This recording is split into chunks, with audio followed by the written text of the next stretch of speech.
ನಮಸ್ಕಾರ. So de Broglie wavelength ಅನ್ನುವಂಥ ಒಂದು ಕನ್ಸೆಪ್ಟ್ ಇವತ್ತು ಮೇನ್ಲಿ ನಾವು ಡಿಸ್ಕಸ್ ಮಾಡಬೇಕು from the chapter dual nature of matter. ಇದು ವಿಡಿಯೋ ನಾವು ಕಂಟಿನ್ಯೂ ಮಾಡೋಕ್ಕಿಂತ ಮೊದಲು ಒಂದು ಎರಡು ವಿಷಯ ಹಂಗೆ ಹೇಳೋದಿತ್ತು. ಒಂದು, ಈಗ ರೀಸೆಂಟಾಗಿ ನೀವು ಅಬ್ಸರ್ವ್ ಮಾಡಿದ್ರೆ ರೆಗ್ಯುಲರ್ ಆಗಿ ನಾವು ವಿಡಿಯೋ ಹಾಕಾಗತ್ತಿಲ್ಲ, ಗ್ಯಾಪ್ ಹಾಕೊಂಡು ಬರಾಕತ್ತೈತಿ. ಸೊ ಇದಕ್ಕೆ ಈಗ ಜನರಲಿ ಏನೇ ವಿಷಯ ಇದ್ದರೂ ನಾನು ನಿಮ್ಗೆ ಕ್ಲಾಸ್ನೊಳಗೆ ಅವಾಗ ಹೇಳ್ಕೊಂಡು ಬರ್ತಿದ್ದೆ. ಸೊ ಹಿಂಗೆ ಆ ರೂಢಿ ಐತಿ. ಸೊ ದಟ್ಸ್ ವೈ ಅದನ್ನು ಹೇಳ್ಬೇಕು ಅನ್ಸಾಗತ್ತೈತಿ. ಈಗ ಇದಕ್ಕೆ ಮೇನ್ ರೀಸನ್ಸ್ ಅದೇ ಏನಂತಂದ್ರೆ, ಅನ್ಫಾರ್ಚುನೇಟ್ಲಿ ನಮ್ದೇನು ಕೆಫೆ ಇತ್ತಲ್ರಿ, ಕಾಫಿ ಲ್ಯಾಬ್, ಅದು ಫಾರ್ ಟೈಮ್ ಬೀಯಿಂಗ್ ನಾವು ಕ್ಲೋಸ್ ಅಂದ್ರೆ ಹೆಂಗೆ ಆ ಜಗದಿಂದ ನಾವು ಶಿಫ್ಟ್ ಆಗ್ಬೇಕಾಗೈತಿ ಬಿಕಾಸ್ ಆಫ್ ಸಮ್ ರೀಸನ್ಸ್. ಅಲ್ಲೇ ಮೇನ್ಲಿ ಸ್ವಲ್ಪ ನೀರಿನ ಪ್ರಾಬ್ಲಮ್ ಐತಿ. ಆಲ್ರೆಡಿ ಮಳೆ ಆಗತೈತಿ, ಈಗ ಪ್ರಾಬ್ಲಮ್ ಚಾಲೂ ಆಗಿತ್ತು. ಇನ್ನು ರೈನಿ ಸೀಸನ್ ಒಳಗೆ ಅಲ್ಲಿ ತನಕ ವೇಟ್ ಮಾಡೋಕ್ಕಾಗ್ತಿದ್ದಿಲ್ಲ. ಸೊ ಪ್ರಾಬ್ಲಮ್ ಏನಂದ್ರೆ, ಈಗ ಲಾಕ್ಡೌನ್ ಟೈಮ್ನೊಳಗೆ ಇನ್ನೊಂದು ಜಾಗ ನಮ್ಗೆ ಹುಡುಕಕ್ಕೂ ಆಗಂಗಿಲ್ಲ. ಸೊ ಅಲ್ಲಿ ಸಾಮಾನೆಲ್ಲ ತೊಗೊಂಡು ನಾವು ಎಲ್ಲಿಡ್ಬೇಕು ಅನ್ನೋದು ಒಂದು ದೊಡ್ಡ ಕ್ವಶನ್ ಇತ್ತು.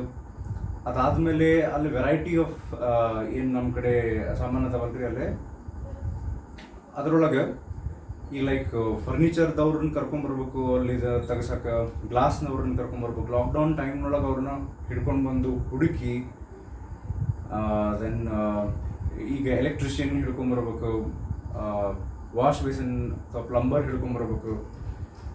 ಇಟ್ಸ್ ಆಬ್ವಿಯಸ್ಲಿ ಒಂದು ಆಲ್ಮೋಸ್ಟ್ 4 to 5 days ಹಿಡಿತದೆ ಎಲ್ಲನೂ ಸೆಟ್ ಮಾಡಿ, ಅದನ್ನು ಶಿಫ್ಟ್ ಮಾಡಿಸಿ ರೈಟ್ ನಾವು ಒಂದು ಯಾವುದೋ ಒಂದು ಜಾಗ ಸೆಟ್ ಮಾಡಿಕೊಂಡು. ಸೊ ಹೀಗಾಗಿ ಅದ್ರ ಕಡೆ ಬ್ಯುಸಿ ಇದ್ವಲ್ಲ, ನಮಗೆ ಸಡನ್ ಆಗಿ ಅದು ಏನು ಮಾಡಬೇಕು ಗೊತ್ತಾಗಲಿಲ್ಲ. ಆ್ಯಂಡ್ ಹೆಂಗೆ ಮಾಡಬೇಕು, ಒಂದು ಡೆಡ್ಲೈನ್ ಸಿಕ್ಬಿಟ್ಟಿತ್ತು ನಮ್ಗೆ, ಲೈಕ್ ಈ ಡೇಟ್ನೊಳಗೆ ಖಾಲಿ ಮಾಡ್ಬೇಕಾಗ್ತೈತಿ ಅಂತ ಹೇಳಿದ್ರೆ ಇನ್ನೂ ಡೀಟೇಲಾಗಿ ನಾನು ನಿಮ್ಗೆ ಎಕ್ಸ್ಪ್ಲೈನ್ ಮಾಡ್ತೀನಿ. ಇಂಟ್ರೆಸ್ಟ್ ಇದ್ದರೆ ತೊಗೊಂಡು ಏನು ಮಾಡ್ಬೇಕಂತಂದ್ರೆ ಹಂಗೆ ನೀವು ಹಾಗೆ ವಿಚಾರ ಮಾಡಲಿಕ್ಕಿಲ್ಲ ಅಂತ ಅಂದ್ಕೊಂಡಿನಿ. ಸೊ ಬಿಕಾಸ್ ಆಫ್ ದ್ಯಾಟ್ ನನಗೆ ರೆಗ್ಯುಲರ್ ಆಗಿ ವಿಡಿಯೋ ಮಾಡೋಕೆ ಆಗತ್ತಿದ್ದಿಲ್ಲ. ಇನ್ನೂ ಒಂದೆರಡು ಪರ್ಸನಲ್ ರೀಸನ್ಸ್ ಅದಾವೆ, ಈ ಸದ್ಯ ಬೇಡ. ಸೊ ಇನ್ನು ಮ್ಯಾಲಿಂದ ನಾನು ರೆಗ್ಯುಲರ್ ವೀಡಿಯೋಸ್ ಹಾಕೊಂತ ಹೋಗ್ತೇನೆ. ಒನ್ ಮೋರ್ ಥಿಂಗ್, ಇನ್ನೊಂದು ಪಾಯಿಂಟ್ ನಾವು ವೆರಿ ಕ್ಲಿಯರ್ ಮಾಡ್ಬೇಕಂತ ಮಾಡಿದ್ದೇನೆಂದ್ರೆ, ರೈಟ್ ನಾವು ನನಗೆ ಫಿಸಿಕ್ಸ್ನೊಳಗೆ ಆ್ಯಂಡ್ ಆಲ್ಮೋಸ್ಟ್ ಕೆಮಿಸ್ಟ್ರಿ ಒಳಗೆ ರಾಹುಲ್ ಸರ್ಗೂ ರೈಟ್ ನಾವು ಡಿಸಿಷನ್ ಮಾಡಿದ ಪ್ರಕಾರ ಅಂತೂ ಫಿಸಿಕ್ಸ್ನೊಳಗಂತೂ ಗ್ಯಾರಂಟಿ ಲೈವ್ ಕ್ಲಾಸಸ್ ಮಾಡೋ ವಿಚಾರ ನನಗೆ ಇಲ್ಲ. ಅದಕ್ಕೆ ರೀಸನ್ಸ್ ಅದಾವ, ಒಂದು ದೊಡ್ಡ ಲಿಸ್ಟ್ ಐತದೆ ಯಾಕೆ ಅಂಥೇಳಿ. ಅದನ್ನು ಡೀಟೇಲಾಗಿ ನಾನು ನಿಮ್ಗೆ ಆಮೇಲೆ ಹೇಳ್ತೀನಂತ. ಸೊ ಈ ಸದ್ಯ ನನಗೆ ಈ ವಿಡಿಯೋ ರೆಕಾರ್ಡ್ ಮಾಡಿಕೊಂಡು ಯೂಟ್ಯೂಬ್ನೊಳಗೆ ಏನು ಅಪ್ಲೋಡ್ ಮಾಡಾಕತ್ತೀನಲ್ಲ, ಸೇಮ್ ಇದೇ ಪ್ಯಾಟರ್ನ್ ಕಂಟಿನ್ಯೂ ಮಾಡ್ತೀನಿ. ಓನ್ಲಿ ಒನ್ ಥಿಂಗ್, ಇರ್ರೆಗ್ಯುಲರ್ ಆಗಿ ಏನು ವಿಡಿಯೋಸ್ ಗ್ಯಾಪ್ ಹಾಕ್ಕೊಂಡು ಬರಾಕತ್ತಾವಲ್ಲ, ಅದನ್ನು ಬೇಕಾದ್ರೆ ರೆಡ್ಯೂಸ್ ಮಾಡಿ. ನಿಮ್ಗೆ ಅದ್ರಾಗ ಡೌಟ್ಸ್ ಏನಾರ ಬಂತಂದ್ರೆ ನೀವು ಆ ಯೂಟ್ಯೂಬ್ ವಿಡಿಯೋದ ಕಮೆಂಟ್ ಸೆಕ್ಷನ್ನೊಳಗೂ ಹಾಕ್ಬೋದು.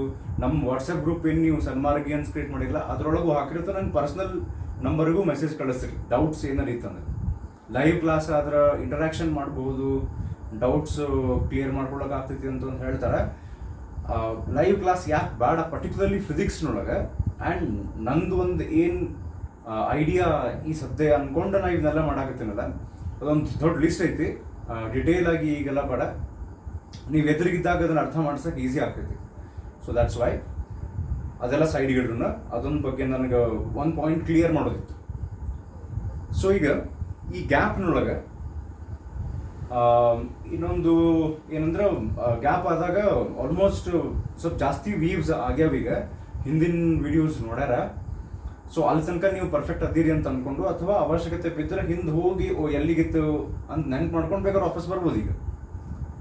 ಸೊ ನಾವು ಆ್ಯಕ್ಚುಲಿ ಏನು ಮಾಡಾಕತ್ತಿದ್ವಿ ಅಂದರೆ, ಐನ್ಸ್ಟೀನ್ಸ್ ಫೋಟೋ ಎಲೆಕ್ಟ್ರಿಕ್ ಇಕ್ವೇಷನ್ ತೊಗೊಂಡು ಎಕ್ಸ್ಪೆರಿಮೆಂಟಲ್ ಅಬ್ಸರ್ವೇಷನ್ಸನ್ನು ಎಕ್ಸ್ಪ್ಲೇನ್ ಮಾಡುವಂಥ ಒಂದು ಪ್ರೊಸೆಸ್ ಮಾಡಕ್ಕೆ ಟ್ರೈ ಮಾಡಾಕತ್ತಿದ್ವಿ. So because of that just ನಮ್ಗೆ 1 second ಟೈಮ್ ಕೊಡ್ರಿ.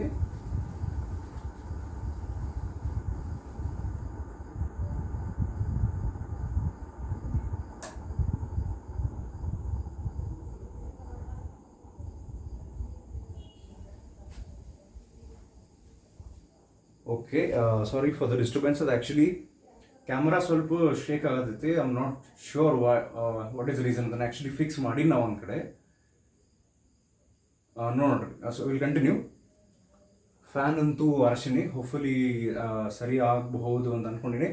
ಸೊ ನಾವು Einstein's photo electric equation use ಮಾಡಿ 6 ಎಕ್ಸ್ಪೆರಿಮೆಂಟಲ್ ಅಬ್ಸರ್ವೇಷನ್ಸನ್ನು ಎಕ್ಸ್ಪ್ಲೇನ್ ಮಾಡೋಕ್ಕೆ ಪ್ರಯತ್ನ ಮಾಡಕತ್ತಿದ್ವಿ. ಅದರೊಳಗೆ ಒಂದು ಟಾಪಿಕ್ ಲಾಸ್ಟ್ ವಿಡಿಯೋದೊಳಗೆ ಇಲ್ಲಿ ಸೈಡ್ಗೆ ಲಿಸ್ಟ್ ಮಾಡಿದ್ದೆ, ಒಂದು ಉಳಿದಿತ್ತು ಅದರೊಳಗೆ, ಯಾವುದಂದ್ರೆ ಸ್ಟಾಪಿಂಗ್ ಪೊಟೆನ್ಷಿಯಲ್ ಅನ್ನುವಂಥ ಒಂದು ಕನ್ಸೆಪ್ಟ್.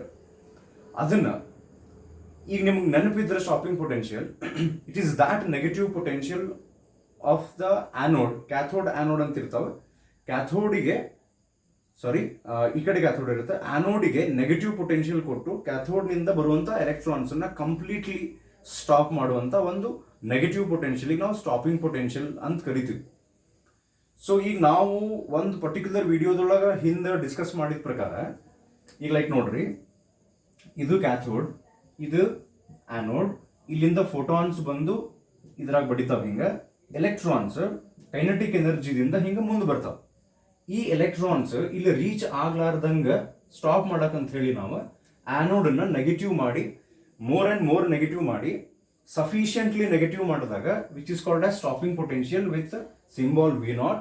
ಈ ಎಲೆಕ್ಟ್ರಾನ್ಸ್ ಎಷ್ಟೋ ಕೈನೆಟಿಕ್ ಎನರ್ಜಿಯಿಂದ ಬಂದರೂ ಆ ಆ್ಯನೋಡನ್ನು ರೀಚ್ ಆಗಕ್ಕೆ ಸಾಧ್ಯ ಆಗಂಗಿಲ್ಲ.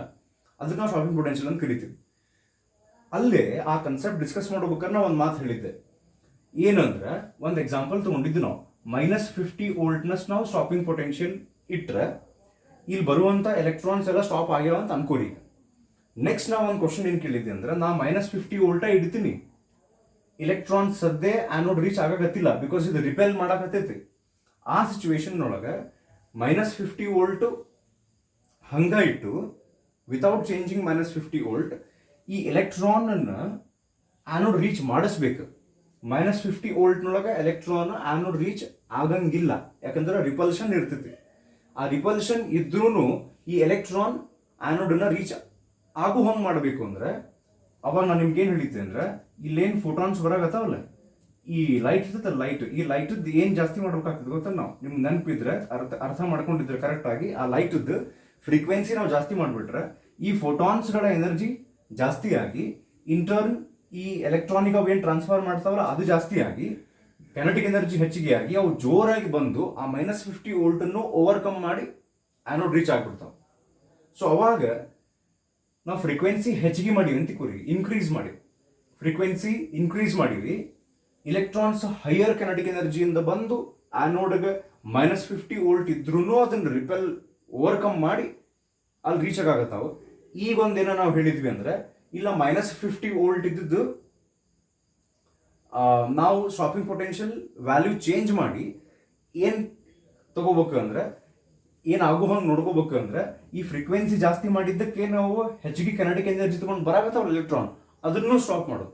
ಆ ಹೆಚ್ಚಿಗೆ ಕೈನೆಟಿಕ್ ಎನರ್ಜಿಯಿಂದ ಬರುವಂಥ ಎಲೆಕ್ಟ್ರಾನ್ ಸ್ಟಾಪ್ ಮಾಡ್ಬೇಕಂದ್ರೆ ಈ -50 ವೋಲ್ಟ್ ಇದ್ದದನ್ನು ನಾವು -60 ವೋಲ್ಟ್ ಮಾಡ್ಬೇಕಾಗ್ತೈತಿ. ಅಂದ್ರೆ ಇಲ್ಲಿ ಬರುವಂಥ ಲೈಟದ್ದು ಫ್ರೀಕ್ವೆನ್ಸಿ ನೀವು ಹೆಚ್ಚಿಗೆ ಮಾಡಿಬಿಟ್ರಿ, ಫೋಟಾನ್ಸ್ ಎನರ್ಜಿ ಹೆಚ್ಚಿಗೆ ಆಗಿ ಎಲೆಕ್ಟ್ರಾನ್ ಎನರ್ಜಿ ಹೆಚ್ಚಿಗೆ ಆಗಿ ಬರ್ತಿರ್ತಾವೆ.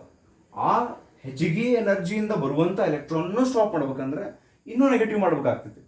ಸೊ ಇದರಿಂದ ಏನು ಗೊತ್ತಾಗುತ್ತೆ ನಮಗಂದ್ರೆ, stopping potential its value is directly proportional to the frequency of the light. ಈ ಕನ್ಸೆಪ್ಟ್ ನಮಗೆ ಗೊತ್ತಾಗ್ತೈತಿ. Stopping potential is directly proportional to the frequency of the light. ಇದು ಥಿಯರಿ ಒಳಗೆ ನಾವೇನು ಡಿಸ್ಕಸ್ ಮಾಡಿದ್ವಿ ಅಥವಾ ಎಕ್ಸ್ಪೆರಿಮೆಂಟಲ್ ಅಬ್ಸರ್ವೇಷನ್ಸ್ನಾಗ ಇದು ಕಂಡು ಬಂದಿರುತ್ತೆ. ಅಂದ್ರೆ ಫ್ರೀಕ್ವೆನ್ಸಿ ಜಾಸ್ತಿ ಮಾಡಿದಾಗ ಅಂದ್ರೂ ಎಲೆಕ್ಟ್ರಾನ್ ಅನ್ನು ಸ್ಟಾಪ್ ಮಾಡಬೇಕು ಅಂದ್ರೆ ಸ್ಟಾಪಿಂಗ್ ಪೊಟೆನ್ಷಿಯಲ್ ಹೆಚ್ಚಿಗೆ ಮಾಡಬೇಕಾಗ್ತೈತಿ ಅಂತ ಹೇಳಿ ಎಕ್ಸ್ಪೆರಿಮೆಂಟಲ್ ಅಬ್ಸರ್ವೇಷನ್ಸ್ನಾಗ ಗೊತ್ತಾಗಿದ್ದನ್ನ ಇಲ್ಲೇನು ನಾ ಬರ್ತೀನಲ್ಲ, stopping potential is directly proportional to frequency. ಇದನ್ನು ನಾವು using Einstein's photo electric equation Kmax = hν - φ0 prove ಮಾಡ್ಬೇಕು. ಈಗ ಹೆಂಗೆ ಪ್ರೂವ್ ಮಾಡಬಹುದು ಅಂದ್ರೆ, ವಿ ಹ್ಯಾವ್ ಅ ಫಾರ್ಮುಲಾ. ಏನು ಫಾರ್ಮುಲಾ ಅಂದ್ರೆ, kinetic energy maximum kinetic energy of the electron ಅಂತ ಏನಿರ್ತದಲ್ಲ, ಇದರೊಳಗೆ ನಾವು ಒಂದು ಫಾರ್ಮುಲಾ ಬರೀಬಹುದು. ಇದು ಹೆಂಗೆ ಬಂತು ಅಂತ ಹೇಳಿ ಡೆರಿವೇಶನ್ ಇಲ್ಲ. ನೀವಲ್ಲೇ ಬೇಸ್ ಟೆಕ್ಸ್ಟ್ ಬುಕ್ ತೊಗೊಂಡ್ಬಂದಿದ್ರೆ ಅಥವಾ ತಂದಿಲ್ಲ ಅಂದ್ರೆ ತೊಗೊಂಡ್ಬಂದು ಕಂಟಿನ್ಯೂ ಮಾಡ್ರಿ. ಪೇಜ್ ನಂಬರ್ 7 ಒಳಗೆ ಇಟ್ಸ್ ವೆರಿ ಕ್ಲಿಯರ್. ಏನಂದ್ರೆ, Kmax = EV0 ಅಂತ ಒಂದು ಫಾರ್ಮುಲಾ ಬರ್ದಾರ. Kmax ಅಂದ್ರೇನು? ಈ ಕ್ಯಾಥೋಡ್ನಿಂದ ಹೊರಗೆ ಬರುವಂತ ಎಲೆಕ್ಟ್ರಾನ್ಸಿಗೆ ನಾ ಹೇಳಿದ್ದೆ ಬೇರೆ ಬೇರೆ ಎಲೆಕ್ಟ್ರಾನಿಗೆ ಬೇರೆ ಬೇರೆ ಕೈನೆಟಿಕ್ ಎನರ್ಜಿ ಇರ್ತೈತಿ ಡಿಪೆಂಡಿಂಗ್ ಆನ್ ಯಾವ ಫೋಟಾನ್ ಅದಕ್ಕೆ ಇನ್ಸಿಡೆಂಟ್ ಆಗೈತಿ, ಆ ಫೋಟಾನ್ಗೆ ಎಷ್ಟು ಎನರ್ಜಿ ಇತ್ತು ಅನ್ನೋದ್ರ ಮೇಲೆ. ಸೊ ಹಂಗೆ ಆ ಎಲೆಕ್ಟ್ರಾನ್ ಒಳಗನ ಆ ಎಲೆಕ್ಟ್ರಾನಿಕ್ ಏನು ಕೆನೆಟಿಕ್ ಎನರ್ಜಿ ಇರ್ತಾವಲ್ಲ, ಆ ಕೆನೆಟಿಕ್ ಎನರ್ಜಿ ಒಳಗನ ಮ್ಯಾಕ್ಸಿಮಮ್ ಕೆನೆಟಿಕ್ ಎನರ್ಜಿ ಇರುವಂತ ಒಂದು ಎಲೆಕ್ಟ್ರಾನ್. ಆ ಕೆಮ್ಯಾಕ್ಸ್ ಅಂತ ಇಲ್ಲಿನ ಫಾರ್ಮುಲಾ ಐತಲ್ಲ, Einstein's photoelectric equation, we can write in place of K max is equals to ಇದೇನು ಹೇಳ್ರಿ ವಿ ನಾಟ್ ಅಂದ್ರೆ ಎದೇ ಸಿಂಬಲ್ ಇದೆ, ಹಾ ಸ್ಟಾಪಿಂಗ್ ಪೊಟೆನ್ಷಿಯಲ್. ಆ ಸ್ಟಾಪಿಂಗ್ ಪೊಟೆನ್ಷಿಯಲ್ಗೆ electron charge value E multiply ಮಾಡಿದ್ರೆ that will be equal to K max. ಹಾ ನಿಮ್ಗೆ ನೆನಪಿದ್ರೆ ಅದು ಒಂದು ಹಿಂದಿನ ಪೇಜ್ನೊಳಗೆ ನಾವು ಬೇಕಾದ್ರೆ ನೀವು ಸ್ವಲ್ಪ ಹಿಂಗೆ ಹೊಳಿಸ್ ನೋಡ್ರಿ, ರಿಮಾರ್ಕ್ಸ್ ಅಂತ ಒಂದಿತ್ತು, ಒಂದು ಸ್ವಲ್ಪ ಹಿಂಗೆ ಹೊಳಸ್ರಿ, ಖರೇನ ಹೊಳಸ್ರಿ ಆ ಬುಕ್ ಇದ್ರೆ, ಬುಕ್ ಇದ್ರೆ ಆ ಹೊಳಸ್ರಿ. ಅದು ರಿಮಾರ್ಕ್ಸ್ನೊಳಗೆ ಅಲ್ಲಿತ್ತು the maximum kinetic energy of electron is numerically equal to the stopping potential, ಅಥವಾ stopping potential value is numerically equal to the kinetic energy in electron volts ಅಂತ ಒಂದು ಮಾತಿತ್ತಲ್ಲಿ ರಿಮಾರ್ಕ್ಸ್ನೊಳಗಿತ್ತು. ಆನ್ ದ್ಯಾಟ್ ಬೇಸಿಸ್ ಇದು ಫಾರ್ಮುಲಾ ಹೆಂಗೆ ಬಂತು ಅಂತ ಡೆರಿವೇಶನ್ ಇಲ್ಲ, ಡೈರೆಕ್ಟ್ಲಿ ಹೇಳ್ತಾರೆ ಈಗ ಅವ್ರು. ನಾವೇನು ಮಾಡಬಹುದು ಅಂದ್ರೆ ಈಗ ಈ ಐನ್ಸ್ಟೈನ್ಸ್ ಫೋಟೋಎಲೆಕ್ಟ್ರಿಕ್ ಇಕ್ವೇಶನ್ ಬೇರೆ ಬೇರೆ ಫಾರ್ಮ್ಯಾಟ್ ಬರ್ದಿದ್ವಿ ನೋಡ್ರಿ, H nu minus phi naught, ಈ ಫೈ ನಾಟ್ ಜಗದಾಗ ಹೆಚ್ ನ್ಯೂ ನಾಟ್ ಹಾಕಿದ್ವಿ, ಆಮೇಲೆ ನ್ಯೂ ಜಗದಾಗ ಸಿ ಬೈ ಲಾಂಬ್ಡಾ ಹಾಕಿ ಬರ್ದಿದ್ವಿ, ಆಮೇಲೆ ಕೆ ಮ್ಯಾಕ್ಸ್ ಜಗದಾಗ half M V max square ಬರ್ದಿದ್ವಿ. ಈ ರೀತಿ ಈಗ ಏನ್ ಮಾಡ್ತೀವಿ ಗೊತ್ತಾ, ಮತ್ತೊಂದು ಫಾರ್ಮ್ಯಾಟ್ ಬಂತೀಗ. ಈಗ ನಾ ಹೇಳಿದ್ನಲ್ಲ ವಿ ಕ್ಯಾನ್ ರೈಟ್ ಇದ ಫಾರ್ಮುಲಾದ ಡೆರಿವೇಶನ್ ಇಲ್ಲ, ನಾವು ಈ kinetic energy maximum kinetic energy ಜಗದಾಗ charge of electron multiplied by stopping potential ಈ ವ್ಯಾಲ್ಯೂ ಹಾಕ್ಬೋದು. ಸೊ ದೇರ್ ಫಾರ್ ಏನಾದ್ ನೋಡ್ರಿ ಈಗ ಹಾಕ್ರಿ, E V naught is equals to K max ಜಗದಾಗ ಇ ವಿ ನಾಟ್ ಹಾಕಿದ್ರೆ ಇದದ ಐನ್ಸ್ಟೈನ್ಸ್ ಫೋಟೋಎಲೆಕ್ಟ್ರಿಕ್ ಇಕ್ವೇಶನ್ ಒಳಗೆ ಹೆಂಗ ಆಗ್ತೀಗ, ಹೌದ್ರಿ? ಈಗ ನೋಡ್ರಿ ಇದ ಫಾರ್ಮುಲಾದಿಂದ ನಾವು ಪ್ರೂವ್ ಮಾಡಬಹುದು. ಹಾ ಮತ್ತೇನು ವ್ಯಾಲ್ಯೂಸ್ ಅವ್ರು ಬೇರೆ ಚೇಂಜ್ ಮಾಡ್ಕೊಂಡಿಲ್ಲ. ಈಗ ಈ ಐತಲ್ಲ, ಈ ಐತಲ್ಲ, ಇದನ್ನ ಅಚ್ಚಿ ಕಡೆ ತಗೊಂಡು ಹೋಗ್ರಿ. ಅಚ್ಚಿ ಕಡೆ ಅಂದ್ರೆ ಇದಕ್ಕೆ ಏನಂತಾರಲ್ಲ, ಏನಂತಾರೆ ಇದಕ್ಕೆ ರೈಟ್ ಹ್ಯಾಂಡ್ ಸೈಡ್ ತಗೊಂಡು ಹೋಗ್ರಿ. So therefore stopping potential is equals to ಈ ಆ ಕಡೆ ತಗೊಂಡು ಹೋದ್ರೆ it becomes H by E nu, ಅಥವಾ ಹಿಂಗೂ ಬರಿಬೋದು H nu divided by E ಅಂತಲೂ ಬರಿಬೋದು. ನಾ ಹಿಂಗೆ ಎದಕ್ಕೆ ಬರೋದೇ ಗೊತ್ತಾಗ್ತೈತೆ, ಮೈನಸ್ ಇದು ಈ ಕಡೆ ಬಂದ್ರೆ ಏನಾಗುತ್ತೆ ಗೊತ್ತೇನ, ಲೈಕ್ ಇದು X minus Y whole divided by Z can be written as X by Z minus Y by Z, separate divide ಮಾಡಿ ಬರಿಬೋದು. So phi naught divided by E ಹಿಂಗೆ ಸಪ್ರೇಟ್ ಬರಿಬೋದು. ಈಗ ಇಲ್ಲೇ ನಮಗೆ ಐನ್ಸ್ಟೈನ್ಸ್ ಫೋಟೋಎಲೆಕ್ಟ್ರಿಕ್ ಇಕ್ವೇಶನ್ ನಾಗ ಏನು ನಾವು ಡಿಫ್ರೆಂಟ್ ಫಾರ್ಮ್ಯಾಟ್ಸ್ ಬರ್ಕೊಂಡು ಹೊಂಟಿದ್ವಲ್ಲ, we have got one more format ನಾವು. This is in terms of stopping potential. ಇದು stopping potential is equals to H by E nu minus phi naught by E. ನಾನು ನಿಮ್ಗೆ ಹೇಳಿದ್ದೆ ನಾವೇನ್ ಮಾಡ್ಬೇಕಂದ್ರೆ ಥಿಯರಿ ಪ್ರಕಾರ, ಬೇಕಾದ್ರೆ ನೀವು ವಿಡಿಯೋ ಹಿಂದೆ ಹೋಗ್ಬೇಕಾದ್ರೆ ಇನ್ನೊಮ್ಮೆ ಎಕ್ಸ್ಪ್ಲನೇಷನ್ ಕೇಳಿದ್ರಿ, stopping potential directly proportional to frequency ಇರುತ್ತೆ. ಇದನ್ನು ನಾವು ಯೂಸಿಂಗ್ ದಿಸ್ ಇಕ್ವೇಶನ್ ಪ್ರೂವ್ ಮಾಡಬೇಕಾಗಿತ್ತು. ಈಗ ನೋಡ್ರಿ ಹಿಂಗೆ ಪ್ರೂವ್ ಮಾಡ್ಬೇಕಾಗಿತ್ತು. ಲೆಫ್ಟ್ ಹ್ಯಾಂಡ್ ಸೈಡ್ನೊಳಗೆ ಏನೈತೆ ನಮ್ಮ ಕಡೆ ಸ್ಟಾಪಿಂಗ್ ಪೊಟೆನ್ಷಿಯಲ್, ಹೌದಾ? ರೈಟ್ ಹ್ಯಾಂಡ್ ಸೈಡ್ ಬರ್ರಿ, what is H? Planks constant. Planks constant ಅಂದ್ರೆ ಒಂದು ಕಾನ್ಸ್ಟೆಂಟ್ ಅದ್ರ ಈಗ ಡಿವೈಡೆಡ್ ಬೈ ಇ ಅಂದ್ರೆ ಏನು, charge of electron which is also a constant, minus ಈ ನ್ಯೂ ಹಂಗೆ ಇಡ್ರೆ ಫ್ರೀಕ್ವೆನ್ಸಿ ಇದಂತೂ ಕಾನ್ಸ್ಟೆಂಟ್ ಆತ ಇಷ್ಟು ಮೈನಸ್ ಫೈ ನಾಟ್ ಅಂದ್ರೆ work function, minimum energy required to remove the electron from the metal surface. ಆ work function value material to material change ಆಗ್ತೈತಿ. ಈಗ ಐಯರ್ನಿಗೆ ಒಂದು ಬೇರೆ ಇರ್ತೈತಿ ವರ್ಕ್ ಫಂಕ್ಷನ್ ವ್ಯಾಲ್ಯೂ, ಕಾಪರಿಗೆ ಒಂದು ಬೇರೆ ಇರುತ್ತೆ, ಬಟ್ ಆ ಪರ್ಟಿಕ್ಯುಲರ್ ಮಟೀರಿಯಲ್ಗೆ ಅದು ಫಿಕ್ಸ್ಡ್ ಇರ್ತೈತೆ. If you do not change the material, ಆ ಫೋಟೋ ಸೆನ್ಸಿಟಿವ್ ಮಟೀರಿಯಲ್ ಏನು ತಗೊಂಡಿರ್ತೀವಲ್ಲ ನಾವು ಲೈಟ್ ಇನ್ಸಿಡೆಂಟ್ ಮಾಡಕ್ಕೆ, ಆ ಲೈಟ್ ಇನ್ಸಿಡೆಂಟ್ ಆದ್ಮೇಲೆ ಎನರ್ಜಿ ಇಸ್ಕೊಂಡು ಎಲೆಕ್ಟ್ರಾನ್ ಏನು ಹೊರಗೆ ಬರ್ತಾವಲ್ಲ, ಆ ಮೆಟಲ್ ಸರ್ಫೇಸ್ ನೀವು ಚೇಂಜ್ ಮಾಡಲಿಲ್ಲ ಅಂದ್ರೆ work function value remains same. That means H is constant, E is constant, phi naught is constant, E is again constant. So ಹಂಗಾರೆ ಇದೆಲ್ಲ ಕಾನ್ಸ್ಟೆಂಟ್ ವ್ಯಾಲ್ಯೂ ತೆಗೆದುಬಿಟ್ರೆ ನೋಡ್ರಿ, ಇದನ್ನ ತೆಗೀರಿ ಮೈನಸ್ ಪಾರ್ಟ್ ಇದು ಹೋಗೇ ಬಿಡುತ್ತೆ. ಸೊ ಎಕ್ಸಾಕ್ಟ್ಲಿ ಇದಾಗ್ತದೆ ಸ್ಟಾಪಿಂಗ್ ಪೊಟೆನ್ಷಿಯಲ್.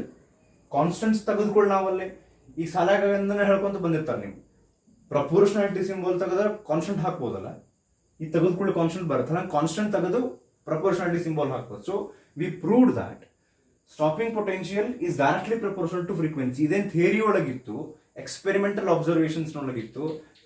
ಈ ಐನ್ಸ್ಟೈನ್ಸ್ ಫೋಟೋಎಲೆಕ್ಟ್ರಿಕ್ ಇಕ್ವೇಶನ್ ತಗೊಂಡು ನಾವು ಪ್ರೂವ್ ಮಾಡಿದ್ವಿ. And this proves one more thing ಏನಂದ್ರೆ, ಇದ್ರ ಪ್ರೀವಿಯಸ್ ವಿಡಿಯೋದ್ರೊಳಗೆ ನಾನು ನಿಮ್ಗೆ ಹೇಳಿದ್ದೆ ಆಕ್ಚುಲಿ, ಇದು ಸ್ಟ್ರೇಟ್ ಲೈನ್ ಇಕ್ವೇಶನ್ ಇರುತ್ತೆ ನೋಡ್ರಿ, y is equals to mx plus C. ಇದನ್ನ ಕಂಪ್ಯಾರಿಸನ್ ಮಾಡ್ರಿ.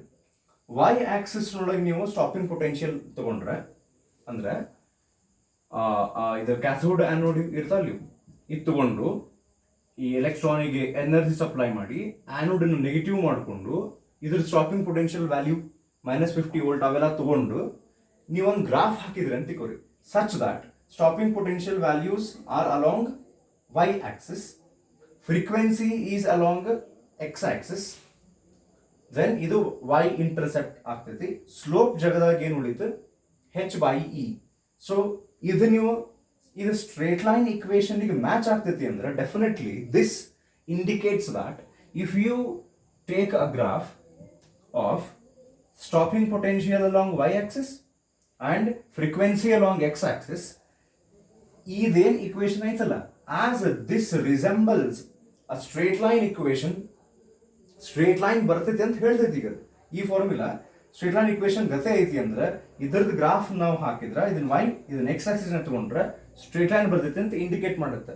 ಸ್ಟ್ರೇಟ್ ಲೈನ್ ಬಂತು ಅಂದ್ರೆ ಇದ್ರ ಮೀನಿಂಗ್ ಏನ್ ಗೊತ್ತಂದ್ರೆ, ಯಾವಾಗ ನಾವು ಹಿಂಗೆ ಎರಡು ವ್ಯಾಲ್ಯೂಸ್ ತಗೊಂಡು ಗ್ರಾಫ್ ಹಾಕ್ತಿವಿ, ಆ ಗ್ರಾಫ್ ಸ್ಟ್ರೇಟ್ ಲೈನ್ ಬಂತು ಅಂದ್ರೆ ಇವ್ ಎರಡು ವ್ಯಾಲ್ಯೂ ಡೈರೆಕ್ಟ್ಲಿ ಪ್ರಪೋರ್ಷನಲ್ ಅದಾವ ಅಂತ ಅರ್ಥ.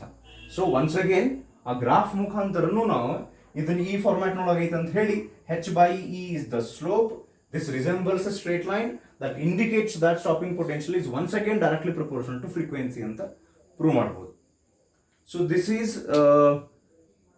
ಏನ್ರಿ ಈ ಐನ್ಸ್ಟೈನ್ಸ್ ಫೋಟೋ ಎಲೆಕ್ಟ್ರಿಕ್ ಇಕ್ವೇಶನ್ ಇಂದ ನಾವು 6 ಎಕ್ಸ್ಪೆರಿಮೆಂಟಲ್ ಅಬ್ಸರ್ವೇಷನ್ಸ್ ಅನ್ನ ಪ್ರೂವ್ ಮಾಡಿದ್ವಿ. ಈಗ ಇದ್ರ ನೆಕ್ಸ್ಟ್ ಟಾಪಿಕ್ ಪೇಜ್ ನಂಬರ್ 7 ನೊಳಗ applications of photo electric effect ನೊಳಗ ಫೋಟೋ ಸೆಲ್, ಇದು ಸಿಲೆಬಸ್ ನೊಳಗೆ ಇಲ್ಲ, ಇವರು ಎಕ್ಸ್ಟ್ರಾ ಕೊಟ್ಟಾರ, ಇದು ಅವಶ್ಯಕತೆ ಬಿದ್ದಂದ್ರೆ ಆಮೇಲೆ ನೋಡೋಣಂತ. ಈಗ ನೀವು ಇದ್ರ next page expression for D Broglie wavelength ಅಂತ ಒಂದು ಕನ್ಸೆಪ್ಟ್ ಐತಿ. ಸೊ ಅದನ್ನ ಓಪನ್ ಮಾಡ್ರಿ, ನೆಕ್ಸ್ಟ್ ಪೇಜ್ ಓಪನ್ ಮಾಡ್ರಿ. So almost we are moving towards the end of the chapter. ಇದ್ರೊಳಗೆ ಈಗ ಒಂದು ಲಾಸ್ಟ್ 2 ಟಾಪಿಕ್ ಉಳಿದು ಅಷ್ಟೇ. ಒಂದು ಈ ಡಿ ಬ್ರೋಗ್ಲಿ ವೇವ್ ಲೆಂತ್ ಅಂತ ಏನ್ ಕೊಟ್ಟಾರಲ್ಲ ಎಕ್ಸ್ಪ್ರೆಷನ್, ಅದನ್ನ ನಾವೀಗ ಡಿಸ್ಕಸ್ ಮಾಡ್ತೀವಿ. ಅದಾದ್ಮೇಲೆ ಒಂದ್ ಸ್ವಲ್ಪ ಥಿಯರಿ ಪಾರ್ಟ್ ಐತಿ, ಅದನ್ನ ಹೇಳ್ತೀನಿ, ಅಂತ ಪೂರ ಇಂಪಾರ್ಟೆಂಟ್ ಇಲ್ಲ ಅದ, ಬಟ್ ಸ್ಟಿಲ್ ಕೊಟ್ಟಾರ ಅಂದ್ರೆ ನೋಡೋಣ ಅಂತ. ಅದಾದ್ಮೇಲೆ ಲಾಸ್ಟಿಗೆ ಒಂದು ಡೇವಿಸನ್ ಜರ್ಮರ್ ಎಕ್ಸ್ಪೆರಿಮೆಂಟ್ ಅಂತ ಒಂದು ಎಕ್ಸ್ಪೆರಿಮೆಂಟ್ ಬರ್ತೈತಿ, ಅಲ್ಲಿ ಚಾಪ್ಟರ್ ಮುಗಿತೈತಿ. ಸೊ ಈಗ ಡಿ ಬ್ರೋಗ್ಲಿ ಎಲ್ಲೋ ಹೆಸರು ಕೇಳಿನಲ್ಲಿ ಅವಂಗ, ಡಿ ಬ್ರೋಗ್ಲಿ ಎಲ್ಲಿ ಹೆಸರು ಕೇಳಿವ್ ನಾವು, RCB ಒಳಗೆ ಅದನ್ನಲ್ರಿ ಅವ de Villiers, D Broglie, D Broglie ಎಲ್ಲ ಹೆಸರು ಕೇಳಿವ್ ನಾವು. ಇವ ಬಂದ್ ಜಗಳ ಬಿಡಿಸಿದ್ ನೋಡ್ರಿ, ಅವ ಮ್ಯಾಕ್ಸ್ವೆಲ್ ಹೇಳ್ತಾನ ಲೈಟ್ ಅಂದ್ರ ವೇವ್ಸ್ ಅಂತ ಹೇಳಿ ಮ್ಯಾಕ್ಸ್ವೆಲ್, ಐನ್ಸ್ಟೀನ್ ಹೇಳ್ತಾನ no light is not wave, it consist of particles ಅಂತ ಹೇಳಿ. ಇವ ಬಂದ್ ಹೇಳ್ತಾನ ಆಕ್ಚುಲಿ ಲೈಟಿಗೆ ಡ್ಯೂಯಲ್ ನೇಚರ್ ಐತಿ. ಈ ಚಾಪ್ಟರ್ ಅದ ಅಲ್ಲಿಗೆ ಅದ್ರ ಕನ್ಕ್ಲೂಷನ್ಗೆ ಬರಾಕ್ತೀವಿ ನಾವೀಗ. ಲೈಟಿಗೆ ವೇವ್ ತರಹದ ಸ್ವಭಾವನೂ ಐತಿ, ಆ ರೀತಿನೂ ಅದು ಎಕ್ಸಿಬಿಟ್ ಮಾಡುತ್ತೆ. ಲೈಕ್ ಇಂಟರ್ಫರೆನ್ಸ್, ಡಿಫರಾಕ್ಷನ್, ಪೊಲರೈಸೇಷನ್ ಒಳಗೆ ಅದು ತನ್ನ ವೇವ್ ನೇಚರ್ ಅನ್ನು ಅತಿ ಹೆಚ್ಚು ತೋರಿಸ್ತದೆ ಲೈಟ್. ಫೋಟೋ ಎಲೆಕ್ಟ್ರಿಕ್ ಎಫೆಕ್ಟ್ ಅನ್ನುವಂಥ ಕನ್ಸೆಪ್ಟ್ಸ್ ನೊಳಗೆ ಅದು ತನ್ನ ಪಾರ್ಟಿಕಲ್ ನೇಚರ್ ಅನ್ನು ಹೆಚ್ಚಿಗೆ ತೋರಿಸ್ತದೆ. ವೇವ್ ಇರುತ್ತೆ, ಎರಡೂ ಇರ್ತಾವ, ಒಂದೊಂದು ಟೈಮ್ ಅದು ಒಂದೊಂದು ಫೇಸ್ ನೊಳಗೆ ಹೆಚ್ಚಿಗೆ ತೋರಿಸ್ತದೆ. ಸೊ ಅದು ಡಿ ಬ್ರೋಗ್ಲಿ ಹೇಳ್ತಾನೆ actually this is combination of both ಅಂತ ಹೇಳಿ. ಸೊ ಅವ ಏನ್ ಹೇಳ್ತಾನ, ಈ ಪಾರ್ಟಿಕಲ್ಸ್ ಲೈಟ್ ನೊಳಗೆ ಪಾರ್ಟಿಕಲ್ಸ್ ಅದಾವು, ಅವ ವೇವ್ ಗತೆ ಮೂವ್ ಆಗ್ತಾವ. ಅವಾಗ ಅವ ಹಂಗ ಹೇಳಿದ ಕೂಡಲೇ ಆ ಡಿ ಬ್ರೋಗ್ಲಿ ಹೇಳ್ತಾರ, ಹೌದಪ್ಪ ಶಣೆ ಅದಿ, ಒಂದ್ ಕೆಲಸ ಮಾಡಂಗಾರ ನೀ ಲೈಟ್ ಅಂದ್ರೆ ವೇವ್ ಗತೆಗೆ ಹೋಗ್ತಿ ಅಂತ ಹೇಳ್ತಿಲ್ಲ, ಅದ್ರ ವೇವ್ ಲೆಂತ್ ಒಂದು ಫಾರ್ಮುಲಾ ಡಿರೈವ್ ಮಾಡು ಅಂತ ಹೇಳಿ. ಇದ್ರ ಜೋಡಿ ಇನ್ನೊಂದು ಇಂಟ್ರೆಸ್ಟಿಂಗ್ ಫ್ಯಾಕ್ಟ್ ಐತಿಲ್ಲ, ಏನಂದ್ರ ನಾವೀಗೇನು ವೇವ್ ಲೆಂತ್ ಫಾರ್ಮುಲಾ ಡಿರೈವ್ ಮಾಡಕ್ ಹೊಂಟಿವಲ್ಲ, ಅದು ಬರೀ ಲೈಟಿಗೆ ಅಷ್ಟೇ ಅಲ್ಲ, ಮ್ಯಾಟರಿಗೂ ಈ ಪೋರ್ಷನಿಗೆ ನಾವು ಇನ್ನೂ ತನಕ ಬಂದಿಲ್ಲ. ನಾವು ಫಸ್ಟ್ ಇಂದ ಹಿಡಿದು ಇಲ್ಲಿ ತನಕ ಈ ಚಾಪ್ಟರ್ನೊಳಗೆ ಎಷ್ಟು ವಿಡಿಯೋಸ್ ಮಾಡಿವಲ್ಲ ಎಲ್ಲದ್ರೊಳಗೂ we have discussed only dual nature of radiation. ಲೈಟಿಗೆ 2 ನೇಚರ್ ಅದಾವ, ಅದಕ್ಕೆ ಸಂಬಂಧಪಟ್ಟಂಗೆ and particularly photoelectric effect ಯಾಕೆ ನಾವು ಈ ಚಾಪ್ಟರ್ನಾಗ ಡಿಸ್ಕಸ್ ಮಾಡಾಕತ್ತೀವಿ ಅಂದ್ರೆ, ಆ ಲೈಟಿಗೆ ವೇವ್ ಗತೆನೂ ಪ್ಲಸ್ ಪಾರ್ಟಿಕಲ್ ಗತೆನೂ ಐತಲ್ಲ, ನೇಚರ್ ಐತಲ್ಲ. ಈ ಚಾಪ್ಟರ್ನೊಳಗೆ ಫೋಟೋ ಎಲೆಕ್ಟ್ರಿಕ್ ಎಫೆಕ್ಟ್ ಕನ್ಸೆಪ್ಟ್ ನಾವು ಯಾಕೆ ಕಲ್ಕೊಂಡು ಬರಾಗತ್ತೀವಿ ಅಂದ್ರೆ ಈ ನೇಚರ್ನ ಎಸ್ಟಾಬ್ಲಿಷ್ ಮಾಡಕ್ಕೆ, ಫೋಟೋ ಎಲೆಕ್ಟ್ರಿಕ್ ಎಫೆಕ್ಟ್ ಡೀಟೇಲ್ ಆಗಿ ಡಿಸ್ಕಸ್ ಮಾಡಿ ಲೈಟ್ನೊಳಗೆ ಇಂಥವು ಫೋಟೋನ್ಸ್ ಅಂತ ಅದಾವು ಅಂತ ಅನ್ನೋದು ನಾವು ಖಾತ್ರಿ ಮಾಡ್ಕೊಂತೀವಿ, ಗ್ಯಾರಂಟಿ ಮಾಡ್ಕೊಂತೀವಿ. ಈ ವೇವ್ ನೇಚರನ್ನು ನಾವು ವೇವ್ ಆಪ್ಟಿಕ್ಸ್ ಅಂತ ಒಂದು ಚಾಪ್ಟರ್ ಐತಿ, ಅದು ಆಮೇಲೆ ಏನ್ರಿ ಕಾಲೇಜ್ ಸ್ಟಾರ್ಟ್ ಆದ್ಮೇಲೆ ನೋಡೋಣ ಅಂತ. ವೇವ್ ನೇಚರ್ ಐತಲ್ಲ, ವೇವ್ ಆಪ್ಟಿಕ್ಸ್ ಚಾಪ್ಟರ್ ಐತಲ್ಲ, ಆ ಚಾಪ್ಟರ್ನೊಳಗೆ ನಾವು ಆ್ಯಕ್ಚುಲಿ ಲೈಟಿಗೆ ವೇವ್ ನೇಚರೂ ಐತಿ ಅಂತಿದ್ದಾಗ ಅದನ್ನು ಎಕ್ಸ್ಪ್ಲೋರ್ ಮಾಡ್ತೀವಿ ಇನ್ ಡಿಟೇಲ್. ಈ ಚಾಪ್ಟರ್ನೊಳಗೆ particle nature, but de Broglie explain ಮಾಡ್ತಾನೆ ಎರಡೂ ಅದಾವಂತ. ಇಲ್ಲಿ ತನಕ ನಾವು ರೇಡಿಯೇಷನ್ ಬಗ್ಗೆ ಡಿಸ್ಕಸ್ ಮಾಡಿದ್ವಿ. ಈಗ ಏನು ಮಾಡ್ತೀವಿ ಗೊತ್ತಾ, ನಾವು ಮ್ಯಾಟರಿಗೂ ಡ್ಯೂಯಲ್ ನೇಚರ್ ಐತಿ. ಇದು ಇಂಟ್ರೆಸ್ಟಿಂಗ್. ಈಗ ನೀವು ಒಂದು ಕ್ವಶನ್ ಕೇಳ್ತೀನಿ, ಉತ್ತರ ಕೊಡ್ರಿ. ಇದೇನಿದೆ? ಪೆನ್, ಹೌದಾ? ಈ ಪೆನ್ ಮ್ಯಾಟರು ಏನು ರೇಡಿಯೇಷನ್? ರೇಡಿಯೇಷನ್ ಅಂದ್ರೆ ವೇವ್, ಲೈಟ್, ಸೌಂಡ್ ಅಥವಾ ವೇವ್ ಬರ್ತಾವಲ್ಲ ಆ ಟೈಪ್, ಅದಕ್ಕೆ ರೇಡಿಯೇಷನ್ ಅಂತ ಕರಿಬೋದು ನಾವು, ವೇವ್ಸ್.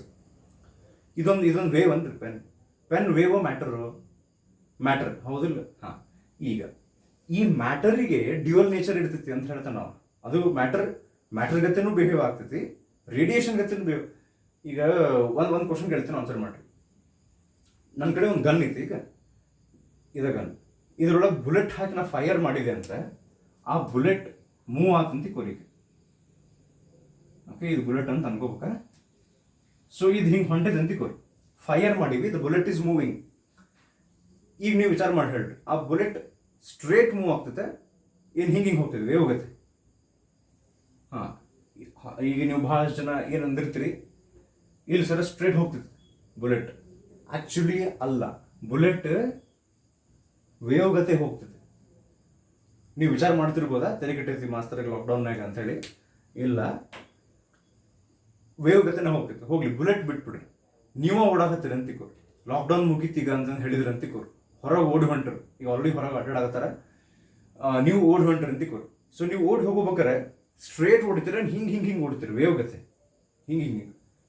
ಸೊ ನೀವು ಆ್ಯಕ್ಚುಲಿ ವಿಚಾರ ಮಾಡಿ, ಅಥವಾ ಈ ಕಾಲೇಜಿಗೆ ಬರಕ್ಕೆ ಹೋಗಾಗ ಬಸ್ನಾಗ ಹೋಗೋದು ಮಾಡ್ತೀರಿ ನೋಡ್ರಿ, ಬಸ್ ಸ್ಟ್ರೇಟ್ ಹೋಗ್ತಾವೆ, ಹಿಂಗೆ ಹೋಗ್ತಾವೆ, ವೇವ್ ಗತೆ ಸ್ಟ್ರೇಟ್ ಹೋಗ್ತಾವ ಅಂತ ಅನ್ಸುತ್ತಿಲ್ರಿ. ಆ್ಯಕ್ಚುಲಿ ಸ್ಟ್ರೇಟ್ ಹೋಗಂಗಿಲ್ಲ ಅವು ಎಲ್ಲಾನು ವೇವ್ ಗತೆನ ಹೋಗ್ತಾವೆ.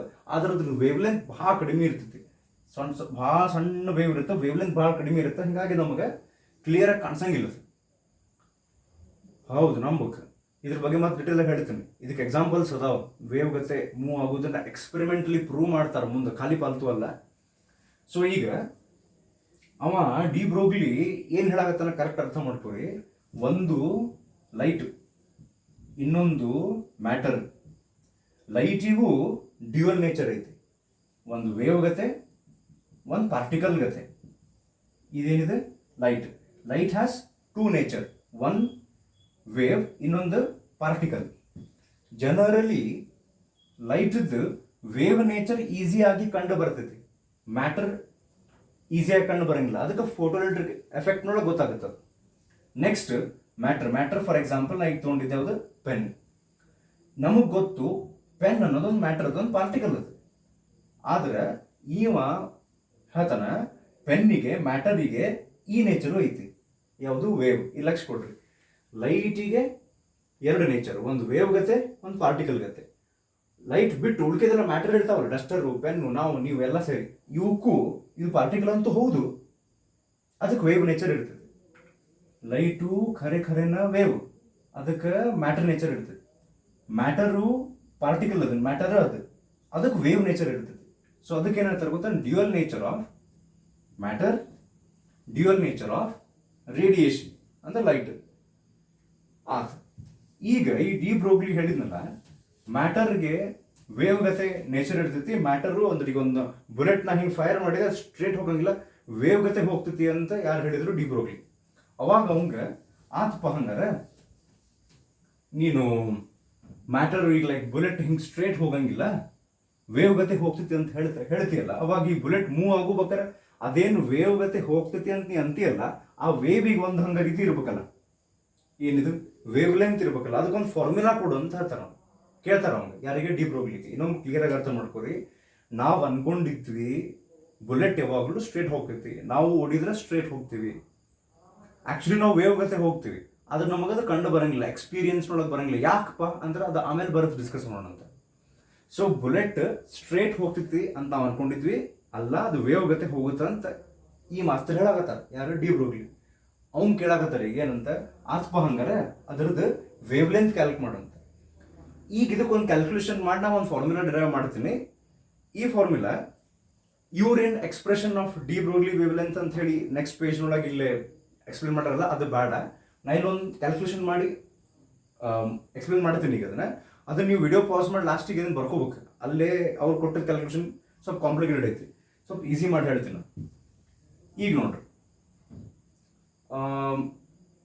ಎನರ್ಜಿ ಫಾರ್ಮುಲಾ ಐತೆ ನೋಡ್ರಿ ಒಂದು, E is equals to H nu ಅಂತ ಹೇಳಿ. ಇದು E is equals to H nu ಫಾರ್ಮುಲಾದಾಗ ನಾನು ನ್ಯೂ ಅಂದ್ರೆ ಏನು, ಫ್ರೀಕ್ವೆನ್ಸಿ. ಈ ಜಗದಾಗ ಹೆಚ್ ಸಿ ಬೈ ಲಾಂಡಾ ಅಂದ್ರೆ ಫ್ರೀಕ್ವೆನ್ಸಿ ಜಗದಾಗ ಸಿ ಬೈ ಲಾಂಡಾ ಹಾಕ್ತೇನೆ. ಇದು ಎನರ್ಜಿ ಫಾರ್ಮುಲಾ. ಇದನ್ನು ಜನರಲಿ ರೇಡಿಯೇಷನ್ಸಿಗೆ ಬರೀತಾರೆ. ಇನ್ನೊಂದು ಫಾರ್ಮುಲಾ ಐತಿ, E is equals to M C square ಅಂತ ಹೇಳಿ. ಅಂದ್ರೆ ಈ ಡೆರಿವೇಶನ್ ನೀವು ಮಾಡೋದಾದ್ರೆ ಹಿಂಗೆ ಬರೀಬೇಕಾಗ್ತೈತಿ. ಈಗ we have E is equals to H nu where nu is, ನೀವು ಬೇಕಾದ್ರೆ ಆಮೇಲೆ ಬರ್ಕೊಂತಿರ್ತಿರಲ್ಲ ಅವಾಗ ಬರ್ದ್ಬಿಡ್ರಿ, where nu is frequency, lambda is wavelength ಅಂತ ಬರೀಬೋದು. ಆಮೇಲೆ ಆಲ್ಸೋ ವಿ ಹ್ಯಾವ್ ಅಂತ ಹೇಳಿ E is equals to M C square for matter. ಇದು ಐನ್ಸ್ಟೀನ್ ಕೊಟ್ಟಿದ್ದ ಫಾರ್ಮುಲಾ. ಇದು ಮ್ಯಾಟರಿಗೆ ಹಚ್ತಾರೆ, ಇದನ್ನು ವೇವಿಗೆ ಹಚ್ತಾರೆ. ಬಟ್ ಎರಡು ಎನರ್ಜಿದ ಫಾರ್ಮುಲಾ ಅದಲ್ಲ. ಆಮೇಲೆ ಡಿ ಬ್ರೋಗ್ಲಿ ಏನಂತ ಹೇಳ್ತಾನೆ, ಅದು ಲೈಟರ್ ಆಗಿರ್ಲಿ ಮ್ಯಾಟರ್ ಆಗಿರ್ಲಿ, ಇದಕ್ಕೂ ಡ್ಯೂಯಲ್ ನೇಚರ್ ಐತಿ, ಇದಕ್ಕೂ ಡ್ಯೂಯಲ್ ನೇಚರ್ ಐತಿ. ಅದಕ್ಕೆ ಇವೇನ್ ಮಾಡ್ಬಿಡ್ತಾನೆ, ಎರಡು ಎನರ್ಜಿನ ಹೋದಲ್ಲ, ಅದಕ್ಕೆ ಇದ್ರದ್ದು H C by lambda is equals to M C square. ಎರಡು ಫಾರ್ಮುಲಾದ ರೈಟ್ ಹ್ಯಾಂಡ್ ಸೈಡನ್ನ ಈಕ್ವೇಟ್ ಮಾಡ್ತಾನೆ. ಸೊ ಫರ್ದರ್ ಕ್ಯಾಲ್ಕುಲೇಷನ್ ಏನಾಗ್ತೈತಿ, ಅವ್ನಿಗೆ ಏನು ಕೇಳ್ಯಾರ ಗೊತ್ತಾನೆ. ಈಗ ಅಳಿಸಿ ನೋಡು, ಈ ಬುಲೆಟ್ ಆಕ್ಚುಲಿ ಸ್ಟ್ರೇಟ್ ಹೋಗಂಗಿಲ್ಲ, ವೇವ್ ಗತೆ ಹೋಗುತ್ತಲ್ಲ, ಇದ್ರದ್ದು ಇದು ಬೇಕಾಗಿತ್ತು, ವೇವ್ ಲೆಂತ್ ಫಾರ್ಮುಲಾ ಹೇಳಂತ ಹೇಳ್ಯಾರ ಈಗ ಅವ್ನಿಗೆ. ಈಗ ನೋಡ್ರಿ, H C by lambda is equals to M C square ಅಂದ್ರೆ ಸಿ ಕ್ಯಾನ್ಸಲ್ ಆಗ್ತೈತಿ. ಅಂದಾಗ ಹೆಚ್ ಅಂದ್ರೆ ಪ್ಲಾಂಕ್ಸ್ ಕಾನ್ಸ್ಟೆಂಟ್, ಲಾಂಡಾ ಅಂದ್ರೆ ಅವೇನು ವೇವ್ ಗತೆ ಹೋಗುತ್ತೆ ಅಂತಂತಲ್ಲ ಅದ್ರದ್ದು wavelength, that is equals to C ಅಂದ್ರೆ ಸ್ಪೀಡ್ ಆಫ್ ಲೈಟ್, ಎಮ್ ಅಂದ್ರೆ ಅದು ಯಾವ ಆಬ್ಜೆಕ್ಟ್ ಹೋಗ್ತಿರ್ತದಲ್ಲ. ಫಾರ್ ಎಕ್ಸಾಂಪಲ್ ಬುಲೆಟ್ ಅಂದ್ರೆ ಬುಲೆಟ್, ಪೆನ್ ಅಂದ್ರೆ ಪೆನ್, ಯಾವ್ದಾರ ಆಬ್ಜೆಕ್ಟ್ ಅದ್ರದ್ದು ಮಾಸ್, ಮತ್ತಿದು speed of light square, C cancel ಆತ. ಸೊ ಹಂಗಾರೆ ಏನಾದ್ರು ಗೊತ್ತ, ಲಾಂಡಾ, ಈ ಲಾಂಡಾನ ನಾನು ರೈಟ್ ಹ್ಯಾಂಡ್ ಸೈಡ್ ತೊಗೊಂಡು ಹೋಗ್ತೀನಿ, ಎಮ್ ಇಂಟು ಸಿ ಕೆಳಗೆ ತೊಗೊಂಡ್ಬಿಡ್ತೀನಿ. ಸೊ ಅವಾಗ ಏನಾದ್ರು ಗೊತ್ತ, ಹೆಚ್ ಡಿವೈಡೆಡ್ ಬೈ, ಹೆಚ್ ಅಲ್ಲೇ ಇಡ್ರಿ, ಎಮ್ ಇಂಟು ಸಿ ಯಾವಾಗ ಬರೀಬೋದು ಗೊತ್ತ, ಇದಕ್ಕೆ ಇಕ್ವೇಶನ್ 1 ಅಂತ ಕರಿತೀನಿ ನಾನು. D Broglie wave length formula. ಅವ್ನು ಕೇಳಾಕ ಹತ್ತಿದ್ರಲ್ಲ ವೇವ್ ಲೆಂತ್ ಫಾರ್ಮುಲಾ ಹೇಳಂತ ಹೇಳಿ. ಈಗ ನಾವಿಲ್ಲೇ ಶೂಟ್ ಮಾಡಿದ್ದು ಯಾವ್ದ್ರಿ, ಇದು ಏನಿದು ಬುಲೆಟ್ ಏನಾರ ಸ್ಪೀಡ್ ಆಫ್ ಲೈಟ್ಲೆ ಹೋಗ್ತೈತೇನು? ಇಲ್ಲ, ಸ್ಪೀಡ್ ಆಫ್ ಲೈಟ್ ಭಯಂಕರ ಆಗುತ್ತೆ, 3 lakh km/s ಆಗ್ತದೆ, ಅಷ್ಟು ಹೋಗಿಲ್ಲ. ಅದಕ್ಕೆ ಏನು ಮಾಡ್ತಾರೆ, ಸ್ವಲ್ಪ ಅದನ್ನು ರಿಪ್ಲೇಸ್ ಮಾಡಿ ಲಾಂಡಾ ಹಂಗೆ ಇಟ್ಟು ಹೆಚ್ ಬರಿಬೋದಾ, ಎಮ್ ಅಂದ್ರೆ ಮಾಸ್ ಬರಿಬೋದಾ, ಸಿ ಬರೆಯೋ ಬದಲಿ ವಿ ಬರೀತಾರೆ. ಇದು ಲೈಟಿಗಷ್ಟೇ ಯೂಸ್ ಮಾಡ್ಬೋದು ನಾವು ಸ್ಪೀಡ್ ಆಫ್ ಲೈಟ್ ಅಂತ ಹೇಳಿ. ಇದು ವೆಲಾಸಿಟಿ ಅಂದ್ರೆ ಆ ಬುಲೆಟ್ ಇದ್ದು ಅಥವಾ ಯಾವ ಆಬ್ಜೆಕ್ಟ್ ಮೂವ್ ಆಗ್ತಿರ್ತದೆ. ಬಸ್ ಹೊಂಟಂದ್ರೆ ಬಸ್ಸದ್ದು ವೆಲಾಸಿಟಿ, ಬಸ್ಸದ್ದು ಮಾಸ್. ಇಲ್ಲೇ ಪ್ಲಾಂಕ್ಸ್ ಕಾನ್ಸ್ಟೆಂಟ್ ಹಾಕಿ mass of bus multiplied by velocity of bus. ಅಥವಾ ನಿಮಗೆ ಬುಲೆಟ್ ಬೇಕಂದ್ರೆ Planck's constant, mass of bullet, velocity of bullet. So ಇದು ಇಕ್ವೇಶನ್ 2. ಇದು main formula de Broglie wavelength ಅಂತ ಹೇಳ್ತಾರೆ. ಹೆಂಗೆ ಐನ್ಸ್ಟೀನ್ಸ್ ಫೋಟೋ ಎಲೆಕ್ಟ್ರಿಕ್ ಇಕ್ವೇಶನ್ ಬೇರೆ ಬೇರೆ ಫಾರ್ಮ್ಯಾಟ್ ನೋಡಿದ್ವಲ್ಲ, ಹಂಗೆ ಡಿ ಬ್ರೋಗ್ಲಿ ವೇವ್ ಲೆಂತ್ ಬೇರೆ ಬೇರೆ ಫಾರ್ಮ್ಯಾಟ್ ಬರ್ತಾವೆ. ಇಲ್ಲೇ ಒಂದು 2 ಬಂದ್ವಿ. ಈಗ ಇದು ಫಸ್ಟ್ ಒನ್ ಇಕ್ವೇಶನ್ 1, ಇಕ್ವೇಶನ್ 2 ಅಂತ ನಾವು ಆಲ್ರೆಡಿ ತೊಗೊಂಡಿವಿ. ಇನ್ನೊಂದು ಸಿಂಪಲ್ ಬರ್ತೈತಿ, ಇಲ್ಲೇ ಹೇಳ್ತೀನಿ ಈಗ. ವೆರಿ ಸಿಂಪಲ್ ಇದೆ. ಎಮ್ ಅಂದ್ರೆ ಏನು ಮಾಸ, ವಿ ಅಂದ್ರೆ ಏನು ವೆಲಾಸಿಟಿ. ಮಾಸ್ ಇಂಟು ವೆಲಾಸಿಟಿ ಅಂತ ಒಂದು ಕ್ವಾಂಟಿಟಿ ಇತ್ತು ನೋಡ್ರಿ, PUC ಫಸ್ಟ್ ಇಯರ್ನ ಡಿಸ್ಕಸ್ ಮಾಡಿದ್ದಿಲ್ಲ, ಮಾಸ್ ಇಂಟು ವೆಲಾಸಿಟಿ. ಹೋಪ್ಫುಲಿ ನೀವು ಇದನ್ನು ಹೇಳಿರಿ ಅಂತ ಅನ್ಕೊಂಡಿನ. ಈಗ momentum lambda is equals to H by momentum symbol P use ಮಾಡ್ತಾರೆ. ಈ ಪಿ ಜಗದಾಗ ಅಥವಾ ಎಮ್ ವಿ ಜಗದಾಗ ಮತ್ತೊಂದು ಸ್ವಲ್ಪ ಬೇರೆ ಬೇರೆ ವ್ಯಾಲ್ಯೂಸ್ ಹಾಕೊಂತ ಹೋಗಿ ಇದ್ರಾಗ ಮತ್ತೆ ಬೇರೆ ಬೇರೆ ಫಾರ್ಮ್ಯಾಟ್ ಮಾಡ್ತಾರೆ ಈಗ. ಸೊ ಆ ಫಾರ್ಮ್ಯಾಟ್ಸ್ ನಾವು ನೆಕ್ಸ್ಟ್ ವಿಡಿಯೋದೊಳಗೆ ನೋಡೋಣಂತ. ಅವಷ್ಟು ಮುಗಿಸಿ ಇನ್ನು ಸ್ವಲ್ಪ ಟಾಪಿಕ್ ಅದಾವ ಅದನ್ನು ಮುಗಿಸೋಣಂತ. ಸೊ ಹೋಪ್ಫುಲಿ ಇದು ಯೂಸ್ ಆಗೈತಿ ಅಂತ ಅನ್ಕೊಂಡೀನಿ. ಆರಾಮ್ ಶಾಂತಾಗಿ ಓದ್ಕೊರಿ. ಡಿ ಬ್ರೋಗ್ಲಿ ವೇವ್ ಲೆಂತ್ ಅಂತ ಒಂದು ಸ್ಮಾಲ್ ಡೆರಿವೇಶನ್ ಮಾಡಿದ್ ನಾವು. ಇದು ಇಷ್ಟು ನೀವು ಬರ್ಕೋಬೇಕಾಗ್ತೈತಿ ಎಕ್ಸ್ಪ್ರೆಷನ್ ಹೆಂಗೆ ನಾವು ಡಿರೈವ್ ಮಾಡಿದ್ವಿ ಅಂತೇಳಿ. ಸೊ ಈ ಡಿ ಬ್ರೋಗ್ಲಿ ವೇವ್ ಲೆಂತ್ ಏನು ಅಂದ್ರೆ, ಡಿ ಬ್ರೋಗ್ಲಿ ಹೇಳ್ತಾನೆ ಮ್ಯಾಟರು ಸತ್ಯಕ್ಕೆ ಸ್ಟ್ರೇಟ್ ಹೋಗಂಗಿಲ್ಲ, ವೇವ್ ಗತೆ ಹೋಗ್ತಾವ. ಎಲ್ಲ ಮ್ಯಾಟ್ರ್ ನಾವು ನೀವು ಎಲ್ಲ ಆ ಮ್ಯಾಟ್ರ್ ವೇವ್ಸ್ ಗತೆ ಹೋಗಬೇಕಾದ್ರೆ ಆ ವೇವ್ ಗತೆ ಹೋಗ್ತಾವಂತ ಅಂತೀಯಲ್ಪ, ಹಂಗಾರೆ ಅದರದ್ದು ವೇವ್ ಲೆಂತ್ ಕ್ಯಾಲ್ಕುಲೇಟ್ ಮಾಡೋಕೆ ಒಂದು ಫಾರ್ಮುಲಾ ಕೊಡು ಅಂತ ಹೇಳಿದಾಗ ಇಷ್ಟು ಕ್ಯಾಲ್ಕುಲೇಷನ್ ಮಾಡ್ಕೊಡ್ತಾನೆ ನಾವು. Planck's constant divide by mass into velocity. ಈಗ ಲೈಕ್ ಬುಲೆಟದ್ದು ವೇವ್ ಲೆಂತ್ ಬೇಕಿತ್ತು ನೀವು ಓಡಾಕತ್ತೀರಿ ಅಂದ್ರೆ ನಿಮ್ದು ವೇವ್ ಲೆಂತ್ ಎಷ್ಟು ಇರ್ತೈತಿ ಯಾವಾಗ ಅಂದ್ರೆ ಪ್ಲಾಂಕ್ಸ್ ಕಾನ್ಸ್ಟೆಂಟ್ 6.626 × -34 ವ್ಯಾಲ್ಯೂ ಹಾಕಿ ಕೆಳಗೆ ನಿಮ್ದು ಮಾಸ್ ಮಲ್ಟಿಪ್ಲೈಡ್ ಬೈ ಎಷ್ಟು ವೆಲಾಸಿಟಿ ನೀವು ಹೋಗ್ತೀರಿ ಅದನ್ನು ಹಾಕಿದ್ರೆ ನೀವು ಹೋಗೋಬೇಕಾದ್ರೆ ಎಷ್ಟು ವೇವ್ ಲೆಂತ್ ನಿಮ್ದು ಇರುತ್ತೆ ಅಂತ ಗೊತ್ತಾಗ್ತೈತಿ. ಬಟ್ ಅದು ಭಾಳ ಸ್ಮಾಲ್ ಇರೋದ್ರಿಂದ ನೆಗ್ಲಿಜಿಬಲ್ ಇರ್ತದೆ. ಸೊ ಇಷ್ಟು ಮತ್ತೆ ಕಂಟಿನ್ಯೂ ಮಾಡೋಣ ಅಂತ. So as much as possible ನಾನು ಜಲ್ದಿ ಈಗ ಸ್ವಲ್ಪ ರೆಗ್ಯುಲರ್ ಆಗಿ ವಿಡಿಯೋಸ್ ಹಾಕ್ತೀನಿ. ಓಕೆ, ಥ್ಯಾಂಕ್ ಯು, ನಮಸ್ಕಾರ.